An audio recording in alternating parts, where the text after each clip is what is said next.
Good morning students. आज BSc इसके अंदर बीएड थर्ड ईयर में जूलॉजी में आपके इसके अंदर नर्वस सिस्टम में नेक्स्ट टॉपिक होगा प्रतिवर्ती क्रिया, और इसके अंतर्गत ही आता है प्रतिवर्ती चाप। तो रिफ्लेक्स एक्शन और रिफ्लेक्स आर्क क्या होते हैं, कैसे इसके अंदर ये क्रियाविधि होती है, उसके बारे में इसके अंदर पूरा आपको बताएंगे। तो इसके अंदर प्रतिवर्ती क्रिया क्या होती है और फिर उसके बाद बताएंगे इसके अंदर प्रतिवर्ती चाप क्या होंगे। उसको रिफ्लेक्स एक्शन और रिफ्लेक्स आर्क कहा जाता है। सबसे पहले बात करते हैं रिफ्लेक्स एक्शन क्या होता है।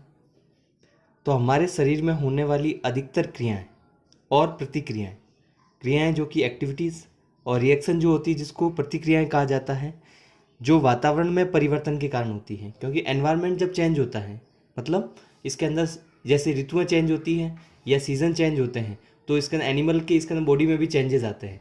या इसके अंदर कह सकते हैं विंटर आता है या समर आता है, तो जब एनवायरनमेंट में चेंज होता है तो ह्यूमिडिटी इसके अंदर बढ़ती है या टेम्परेचर बढ़ता है बाहर, तो इसके अंदर एनिमल के इसके अंदर बिहेवियर में भी चेंज आता है। तो इस प्रकार जंतु के शरीर में होने वाली जो रिएक्शन, एक्टिविटी और रिएक्शन, या जिसको क्रियाएं और प्रतिक्रियाएं कहा जाता है, जो वातावरण में परिवर्तन के कारण होती हैं, उन क्रिया इसके अंदर कह सकते हैं वो क्रियाएं आंतरिक भी हो सकती है, बाह्य भी हो सकती है, शरीर के अंदर भी होती है, बाहर भी होती है। और ये क्रियाएं इसके अंदर क्या होती है, अनैच्छिक होती है, इनवॉलेंट्री होती है। इसके अंदर जो क्रियाएं इसके अंदर वातावरण के प्रभाव से होती हैं, वह इसके अंदर इस पर जंतु का नियंत्रण नहीं रहता है, इनवॉलेंट्री होती हैं। ऐसी जो इसके अंदर रिस्पॉन्स जो कि जागरूकता के बाहर होते हैं, या आप इसके अवेयर नहीं हैं, कुछ भी इसके अंदर हो सकता है। जैसे कोई इसके अंदर कह सकते हैं पत्थर फेंक रहा है और अचानक आपकी आंख पे लग जाता है, यदि आप अवेयर नहीं हैं, तो अवेयर इसके अंदर कह सकते हैं होते तो आपके पत्थर इसके अंदर आंख पर नहीं लगता, और पत्थर आ रहा है आपको दिखाई दे रहा है, आप इसके अंदर तेजी से आंख को बंद कर देते हैं या वहाँ से हट जाते हैं, तो इसके अंदर कह सकते हैं आपकी आंख को किसी प्रकार का नुकसान नहीं होगा। तो जागरूकता के बाहर इसके अंदर कोई भी इसके अंदर कह सकते हैं रिएक्शन जो होगी उसको रिफ्लेक्स कहा जाता है। बर्न इसके अंदर यदि अंगुली इसके अंदर पर पिन को चुभोते हैं, या अंगुली इसके अंदर कह सकते हैं किसी भी मोमबत्ती, जली हुई मोमबत्ती पर रखते हैं, तो जब तक आपको पता नहीं चलेगा तब तक इसके अंदर आप उस हाथ को इसके अंदर वहाँ से नहीं हटाएंगे। तो इस प्रकार की जो रिएक्शन होती है उसके इसके अंदर कहा जाता है प्रतिवर्ती या रिफ्लेक्स। जो आपकी इसके अंदर आप अवेयर नहीं है उसके प्रति, या इसके अंदर कह सकते हैं वो सडन हो सकता है, अचानक होता है, तेजी से होता है, और इसके अंदर उसके प्रति आप अवेयर नहीं है कि इसके अंदर ये इस प्रकार की घटना हो सकती है या नहीं हो सकती। पहले से आपको पता नहीं है कि ये घटना होगी या नहीं होगी, इस कारण आप उसके प्रति अवेयर नहीं होते, जिस कारण ऐसे इसके अंदर जो कंट्रोल होते हैं उसके यदि बाहर रिएक्शन कोई भी होती है तो उसको रिफ्लेक्स कहा जाता है। तो रिफ्लेक्स एक्शन या प्रतिवर्ती क्रिया एक ऐसा रिस्पॉन्स होता है जो सेंसरी स्टिमुलस, जिसको संवेदी प्रेरक कहा जाता है हिंदी में, के लिए होता है, जिसमें ब्रेन जल्दी से इमीडिएटली इसके अंदर कह सकते हैं ब्रेन इसके अंदर इन्वॉल्व नहीं होता है, सम्मिलित नहीं होता है। तो जो भी इसके अंदर कह सकते हैं जैसे रिफ्लेक्स एक्शन, इसके अंदर एक रिस्पॉन्स या क्रिया होगी किसके प्रति, सेंसरी स्टिमुलस जब इसको मिलेगा। इसका अर्थ होता है कि इसके अंदर जब अंगुली पर पिन चुभोई जाती है, या इसके अंदर पत्थर जब आंख की ओर आ रहा है तब आपको दिखाई देगा, तभी आपको पता चलेगा उसके प्रति आपकी इसके अंदर बॉडी क्या रिएक्ट करती है, आपका तंत्रिका तंत्र क्या रिएक्ट करता है, जिसमें मेरुरज्जु मुख्य रूप से कार्य करता है, डायरेक्टली ब्रेन मुख्य रूप से कार्य नहीं करता है। स्टार्टिंग में ब्रेन मुख्य रूप से कार्य नहीं करता है, या जिसे कहा जाता है ब्रेन इसमें जल्दी से सम्मिलित नहीं होता है। इस क्रिया को कहा जाता है रिफ्लेक्स एक्शन या प्रतिवर्ती क्रिया। तो प्रतिवर्ती क्रिया एनवायरनमेंट में चेंज के कारण इसके अंदर आपके शरीर में इसके अंदर कह सकते हैं क्या रिएक्शन होगी, क्या रिस्पॉन्स होगा उसके प्रति, जो कि इसके अंदर इंटरनल भी हो सकता है, एक्सटर्नल भी हो सकता है, और एनवायरनमेंट में चेंज के कारण होता है। और ये रिएक्शन जो होता है इसमें आपको जैसे अनैच्छिक क्रिया होगी, रिएक्शन आप रिस्पॉन्स जो करेंगे, और वो किसी भी सिग्नल जब मिलेगा तभी होगा, नहीं तो इसके अंदर कह सकते हैं वहाँ पर नहीं हो सकता है। इस एक्शन को इसके अंदर रिफ्लेक्स एक्शन या प्रतिवर्ती क्रिया कहा जाता है। कोई भी सिग्नल मिला, आप अवेयर नहीं है, तो इसके अंदर उसके प्रति आपके शरीर इसके अंदर किस प्रकार से वे रिस्पॉन्स करेगा, तो ब्रेन उसमें डायरेक्टली इन्वॉल्व नहीं होकर इसके अंदर उसमें स्पाइनल कॉर्ड या मेरुरज्जु इन्वॉल्व होती है। तो प्रतिवर्ती इसके अंदर कह सकते हैं या रिफ्लेक्स एक्शन जो होता है उसको दो भागों में इसके अंदर वर्गीकृत किया जा सकता है, दो भागों में डिवाइड किया जा सकता है। या कह सकते हैं कि प्रतिवर्ती क्रिया दो प्रकार की हो सकती है। एक होती है सिंपल रिफ्लेक्स, दूसरी इसके अंदर होती है जिसको कहा जाता है कंडीशनड रिफ्लेक्स। तो एक होगी इसके अंदर सिंपल या सामान्य प्रतिवर्ती क्रिया, एक होती है कंडीशंस्ड रिफ्लेक्स, या जिसको हिंदी में कह सकते हैं अनुकूलित या प्रतिबंधित प्रतिवर्ती क्रिया। तो एक तो सामान्य होती है, एक प्रतिबंधित या अनुकूलित होती है, या जिसे इसके अंदर कहा जा सकता है कंडीशंस्ड होती है। तो दो अलग अलग प्रकार की प्रतिवर्ती क्रिया पाई जाती है। फर्स्ट बात करते हैं सिंपल रिफ्लेक्स, या जिसे कहा जाता है सामान्य प्रतिवर्ती क्रिया या सिंपल रिफ्लेक्स। यह प्रतिवर्ती क्रिया इसके अंदर जो है एनिमल में या मनुष्य में जन्म से पाई जाती है कि इसके अंदर किस प्रकार से इसके अंदर कह सकते हैं सिग्नल को या स्टिमुलस जब मिलेगा उससे कैसे रिएक्ट करना है, जन्म से उसके अंदर पाई जाती है और बिना सीखे उसके अंदर आती है। उसको इसके अंदर लर्न या सीखने की ज़रूरत नहीं पड़ती है। तो लर्निंग या सीखना इसके अंदर जो प्रोसेस होता है इसके अंदर उसके बिना भी यदि कोई भी प्रतिवर्ती क्रिया जंतु के शरीर में पाई जाती है जन्म से बिना सीखे या बिना लर्निंग के पाई जाती है, तो ऐसे इसके अंदर कह सकते हैं प्रतिवर्ती क्रिया को, या जो बिना सीखे या बिना लर्निंग के आ रही है, इसको इसके अंदर सामान्य प्रतिवर्ती क्रिया कहा जाता है। और किसी भी प्रेरक या वातावरण के इसके अंदर परिवर्तन जब होगा तो बिना सीखे और इनबॉर्न जन्म से कोई भी प्रतिवर्ती क्रिया उस पर कैसे रिस्पॉन्स करना है वह पाई जाती है, तो उसको सिंपल रिफ्लेक्स कहा जाता है। अधिकतर इसके अंदर इस प्रकार की प्रतिवर्ती क्रिया किस लिए होती है, जंतु की सुरक्षा के लिए होती है, प्रोटेक्शन के लिए होगी, उसमें जंतु के शरीर से कि किसी न किसी प्रकार से उसमें सुरक्षा की जाती है। कुछ उदाहरण जो होते हैं इसमें निम्न प्रकार होते हैं, जैसे किसी ऑब्जेक्ट या वस्तु के आँख की तरफ आने पर, आई की तरफ कोई भी ऑब्जेक्ट आ रहा है तो आँख बंद कर दें, आई को क्लोज कर दिया जाता है, तो ये भी एक सिंपल रिफ्लेक्स का उदाहरण है। हाथ का जलना या पिन चुभोने पर हाथ को तेजी से हटाना, या जिसे कहा जाता है रैपिड विड्रॉल ऑफ हैंड, वैन इसके अंदर कह सकते हैं प्रिक और बर्निंग हैंड। हाथ का जलना हो या पिन चुभोई जाए तो इसके अंदर तेजी से हाथ को जब हटाया जाता है तो उस इसके अंदर कह सकते हैं रिस्पॉन्स को भी इसके अंदर सिंपल रिफ्लेक्स या सामान्य प्रतिवर्ती क्रिया के अंतर्गत रखा जाता है। ये एक इसका उदाहरण होगा। थर्ड इसका उदाहरण होगा इसका स्लिप होने पर, स्लिप इसके अंदर होते हैं तो वहाँ पर गिरने से रोकने के लिए, आपको गिरने से रोकने के लिए तेजी से शरीर का संतुलन इसके अंदर बनाया जाता है, बैलेंस बनाया जाता है, जिसको भी इसके अंदर कह सकते हैं सिंपल रिफ्लेक्स के अंतर्गत इसके अंदर काउंट किया जाता है। तो ये तीनों उदाहरण जो हैं, गिरते समय स्लिप होंगे तो आप गिरेंगे, तो गिरने से रोकने के लिए आपके शरीर का बैलेंस बनाया जाता है, वह भी सिंपल रिफ्लेक्स या जिसे कहा जाता है कि सामान्य प्रतिवर्ती क्रिया के अंतर्गत आता है। जो आपके शरीर में इसके अंदर कह सकते हैं इस प्रकार की प्रतिवर्ती क्रिया जन्म से पाई जाती है, बिना सीखे होती है, लर्निंग इसके अंदर कह सकते हैं उसकी जरूरत नहीं रहती है। इसके अलावा नेक्स्ट जैसे इसमें तो अन्य शरीर के अंदर होने वाली जैसे प्रतिवर्ती क्रियाएं, सिंपल रिफ्लेक्स आपको बताई, शरीर के अंदर होने वाली जो अन्य प्रतिवर्ती क्रियाएं रिफ्लेक्स एक्शन जैसे कौन सी हो सकती है, जैसे ग्रंथियों द्वारा सिक्रीशन होना, श्रवण होना, ग्लैंड्स डिफरेंट टाइप की पाई जाती है, आगे 4th यूनिट में भी पढ़ेंगे कि एंडोक्राइन ग्लैंड जो इसके शरीर में पाई जाती है डिफरेंट टाइप के हार्मोन सिक्रीट करती है, तो हार्मोन का सिक्रीशन जो कब होगा या जिसे कहा जाता है इसका ग्लैंडुलर सिक्रीशन। ग्लैंडुलर इसके अंदर जो है ग्लैंड्स जो होती हैं वह कौन सी, वह भी अंतःस्रावी ग्रंथियां या जिसको एंडोक्राइन ग्लैंड कहा जाता है। तो जो हार्मोन सिक्रीट करती है वह भी प्रतिवर्ती क्रिया के द्वारा ही होती है। छोटी आंत्र जिसको स्मॉल इंटेस्टाइन कहते हैं, आमाशय जिसे स्टोमच कहा जाता है, उसमें जो मूवमेंट होता है वह भी प्रतिवर्ती क्रिया का ही उदाहरण होगा।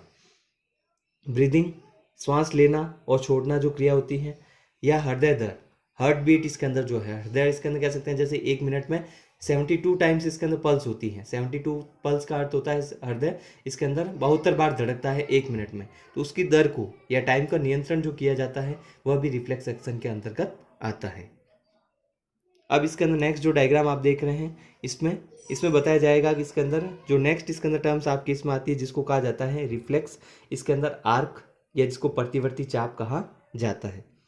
इसमें ये जो भाग होता है इसके अंदर ये ब्रेन का पार्ट है जिसको इसका स्पाइनल कॉर्ड कहा जाता है। इसमें आपको ध्यान रखना है कि प्रतिवर्ती चाप या इसका अंदर रिफ्लेक्स आर्क क्या होता है। तो इसमें आप पढ़ेंगे जैसे फर्स्ट ये वाला जो भाग होता है जिसको कहा जाता है ब्रेन या जिसे स्पाइनल कॉर्ड या मेरुरज्जु कहा जाता है।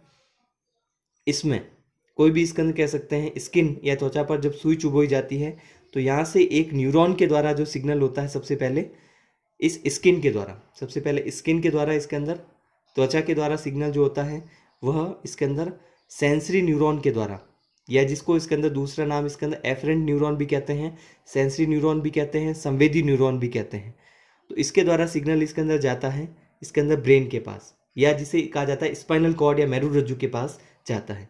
तो यहाँ पर जब इसके अंदर ब्रेन के पास सिग्नल नहीं, मेरुरज्जु के पास जब सिग्नल जाता है वह जिस न्यूरॉन के द्वारा आता है इसके अंदर उस न्यूरॉन को सेंसरी न्यूरॉन कहा जाता है। तो सेंसरी न्यूरॉन सबसे पहले स्किन के द्वारा या रिसेप्टर जो ऑर्गन होता है या जिसे कहा जाता है बाहरी संवेदनाओं को ग्रहण करने वाला जो भी ऑर्गन है, वह संवेदी न्यूरॉन के द्वारा सिग्नल को इसके अंदर न्यूरॉन या नर्वस सिस्टम के पास में लेकर आता है। बीच में जो इसके अंदर न्यूरॉन जो लिखा गया उसको एसोसिएटेड न्यूरॉन कहा जाता है या जिसको कनेक्टेड न्यूरॉन कहा जाता है। यह इसके अंदर दो न्यूरॉन, जो मोटर न्यूरॉन है, जो रेड इसके अंदर लाइन इसके अंदर नीचे आपको दिख रही है, जो मोटर न्यूरॉन ये वाला, और जो इसका सिग्नल स्किन से लेकर आ रहा है उसको, दोनों के सिग्नल को जोड़ने का कार्य करता है, उसको एसोसिएशन या कनेक्टर न्यूरॉन कहा जाता है। जोड़ने वाला जो न्यूरॉन होता है उसको कहा जाता है। तो दूसरा न्यूरॉन हो गया कनेक्टर, फर्स्ट हो गया सेंसरी न्यूरॉन। तीसरा न्यूरॉन जो होता है कनेक्टर न्यूरॉन जो होता है, इससे इसके अंदर कह सकते हैं जो एक भाग है मोटर न्यूरॉन का वह जुड़ा होता है, और दूसरा किनारा जो होता है यहाँ से सिग्नल इसके अंदर जाता है जिस भी ऑर्गन को मूवमेंट करवाना होता है। सुई चुभी है तो हाथ को हटाने के लिए हाथों की पेशियों में इसके अंदर कह सकते हैं मसल्स में मूवमेंट करवाना होगा, तभी इसके अंदर कह सकते हैं हाथ को वहाँ से हटाया जा सकता है। तो इसको सिग्नल जो मिलता है वह किसके द्वारा मिलता है? इफरेंट या मोटर न्यूरॉन के द्वारा सिग्नल मिलेगा। तो स्किन के द्वारा या रिसेप्टर ऑर्गन के द्वारा सिग्नल को सेंसरी न्यूरॉन से होकर तंत्रिका तंत्र के पास भेजा जाता है। बीच में कनेक्टर न्यूरॉन पाया जाता है। तीसरा न्यूरॉन मोटर न्यूरॉन जो होता है वह कनेक्टर न्यूरॉन या स्पाइनल कॉर्ड से सिग्नल को इसके मोटर न्यूरॉन के द्वारा मसल्स या पेशियों में भेजा जाता है। तो इस प्रकार से अब पढ़ते हैं कि रिफ्लेक्स एक्शन या प्रतिवर्ती चाप क्या होता है। इससे आप समझ जाएंगे। संरचनात्मक रूप से एक सामान्य प्रतिवर्ती क्रिया इसके अंदर जो होती है रिफ्लेक्स आर्क या प्रतिवर्ती चाप कहलाती है। सिंपल जो रिफ्लेक्स होती है संरचनात्मक, इसके अंदर उसकी यदि संरचना बनाई जाए, स्ट्रक्चर बनाया जाए, तो उसको ही इसके अंदर कह सकते हैं रिफ्लेक्स आर्क कहा जाता है, जिसमें 3 न्यूरॉन इसके अंदर कह सकते हैं व्यवस्थित होते हैं, अरेंज होते हैं, जो केंद्रीय तंत्रिका तंत्र से निकलते हैं। तीनों न्यूरॉन जो होते हैं इसमें बताया आपको तंत्रिका तंत्र से निकलेंगे। फर्स्ट न्यूरॉन हो सेंसरी जो इसमें आ रहा है, कनेक्टर न्यूरॉन हो या मोटर न्यूरॉन हो, तीनों कहाँ से निकलता है? केंद्रीय तंत्रिका तंत्र या इसके अंदर जिसे कहा जाता है इसके अंदर सेंट्रल नर्वस सिस्टम से निकलते हैं। और इसमें 3 न्यूरॉन इन्वॉल्व होते हैं, आपको इसमें बता चुके हैं, जैसे सेंसरी न्यूरॉन, मोटर न्यूरॉन और तीसरा होता है कनेक्टर न्यूरॉन। तो 3 न्यूरॉन इसके अंदर किसी भी प्रकार की रिफ्लेक्स एक्शन जो आपको बता चुके हैं कि इसके अंदर उससे प्रति रिस्पॉन्स क्या होता है। तो रिस्पॉन्स को एक संरचना के रूप में यदि दर्शाया जाए तो इस प्रकार से होता है कि कैसे स्किन पर सिग्नल मिलेगा, सुई चुभोई जाएगी तो सेंसरी न्यूरॉन के द्वारा सिग्नल जाएगा इसके अंदर केंद्रीय तंत्रिका तंत्र के पास, यह कनेक्टर न्यूरॉन को सिग्नल देगा, यह आगे मोटर न्यूरॉन को सिग्नल देगा और फिर मसल्स को इसके अंदर यहाँ पर मूवमेंट करवाया जाता है। तो इस संरचनात्मक रूप से जो रिफ्लेक्स एक्शन होता है उसको ही प्रतिवर्ती चाप कहा जाता है, जिसमें 3 न्यूरॉन जो आपको बताया वो इन्वॉल्व होते हैं। और 3 न्यूरॉन जो होते हैं वो कहाँ से निकलते हैं? तीनों केंद्रीय तंत्रिका तंत्र से या सेंट्रल नर्वस सिस्टम से निकलते हैं, जिसको CNS भी कहा जाता है। तो 3 न्यूरॉन जो आपको इसमें बताए गए कौन कौन से होंगे वो आपको इसमें बताए गए 3 न्यूरॉन कौन से? एक तो सेंसरी न्यूरॉन, ये न्यूरॉन होता है एक तरफ से रिसेप्टर ऑर्गन से जुड़े होते हैं, जैसे ग्राही अंग से जुड़े होते हैं। और ग्राही अंग यहाँ पर कौन सा होता है? सेंस करने वाला, जिसको स्किन कहा जाता है, त्वचा से जुड़े होंगे। एक तरफ त्वचा से जुड़ा हुआ है इसके अंदर जैसे इसमें, और दूसरी ओर स्पाइनल कॉर्ड या मेरुरज्जु से जुड़े होते हैं। तो दूसरी ओर इसके अंदर कहाँ पर जुड़े हैं? स्पाइनल कॉर्ड या मेरुरज्जु से तो जुड़े रहते हैं। ये त्वचा से सिग्नल को, संवेदनाओं को ग्रहण करते हैं और इसके अंदर तंत्रिका तंत्र तक लाने का कार्य करते हैं। इस कारण इनको सेंसरी न्यूरॉन कहा जाता है। तो फर्स्ट हो गया सेंसरी न्यूरॉन, जो किससे? ग्राही या रिसेप्टर ऑर्गन से सिग्नल को कहाँ पर लेकर आएंगे? सेंट्रल नर्वस सिस्टम या स्पाइनल कॉर्ड या ब्रेन के पास में लेकर आते हैं। सेकेंड होगा इसके अंदर, फर्स्ट जो सेंसरी न्यूरॉन है इसको कहा जाता है एफरेंट न्यूरॉन, दूसरा नाम है इसका। दूसरा मोटर न्यूरॉन, ये न्यूरॉन एक तरफ तंत्रिका तंत्र से जुड़े हुए होते हैं, जो आपको अभी बताया तंत्रिका तंत्र से जुड़े हैं मोटर न्यूरॉन, और दूसरे इसके अंदर होते हैं इफेक्टर ऑर्गन से, दूसरी तरफ किसी भी इफेक्टर या प्रभावी अंग जिसको इसका मूवमेंट करवाना उससे जुड़े होते हैं। तो उसमें जैसे कौन सा प्रभावी अंग है? यहाँ पर मसल्स हो सकती है, या तो पेशियाँ हो सकती हैं, या इसके अंदर कह सकते हैं कोई भी ग्लैंड्स हो सकती है, ग्रंथियाँ हो सकती है जिसके द्वारा सिक्रीशन करवाना है हार्मोन का, आमाशय में या छोटी आंत्र का मूवमेंट करवाना है, तो वो ऑर्गन भी वहाँ पर इसका इफेक्टर ऑर्गन हो सकता है, जिसको प्रभावी अंग कहा जाता है। तो एक तो रिसेप्टर ऑर्गन जो होते हैं जहाँ से सिग्नल आता है वो तो सेंसरी न्यूरॉन होता है, और जिसको सिग्नल भेजना होता है वह ग्राही अंग होता है, इफेक्टर ऑर्गन होगा, जो आपको इसमें इसके अंदर कह सकते हैं बताया गया है। तीसरा होता है इसके अंदर, तो सेकंड इसके अंदर इफरेंट जो न्यूरॉन होता है किसको कहा जाता है? मोटर न्यूरॉन को कहा जाता है। नेक्स्ट इसके अंदर होगा कनेक्टर न्यूरॉन, ये न्यूरॉन जिसमें इसके अंदर न्यूरॉन भी पाए जाते हैं या नर्व सेल पाई जाती है, डेंड्राइट्स भी पाए जाते हैं और जिसमें एक्सॉन भी पाए जाते हैं। तो नर्व सेल जो आपको स्ट्रक्चर पहली क्लास में बता चुके हैं, नर्व सेल जिसमें इसके एक्सॉन डेंड्राइट्स इसके अंदर जुड़े हुए होंगे।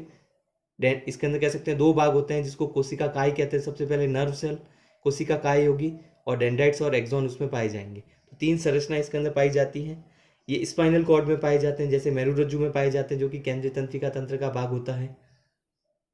ये न्यूरॉन क्या करते हैं, जैसे पहले भी अभी जैसे डायग्राम आपको समझाया उसमें बता चुके हैं, ये न्यूरॉन सेंसरी न्यूरॉन और मोटर न्यूरॉन के सिग्नल को जोड़ने का कार्य करते हैं। इसके कारण, क्योंकि जो भी सिग्नल स्किन से आएगा वो उसको इसके अंदर कह सकते हैं ब्रेन के पास आएगा या मेरुरज्जु के पास आएगा।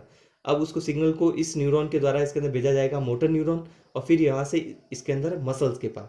तो दोनों को जोड़ने का कार्य, दोनों के सिग्नल को जोड़ने का कार्य इसके अंदर कनेक्टर न्यूरॉन के द्वारा किया जाता है। इसके कारण उसको कनेक्टर या एसोसिएटेड इसके अंदर कह सकते हैं या एसोसिएशन न्यूरॉन भी कहा जाता है। तो ये इसके अंदर आपके कंप्लीट होता है रिफ्लेक्स आर्क।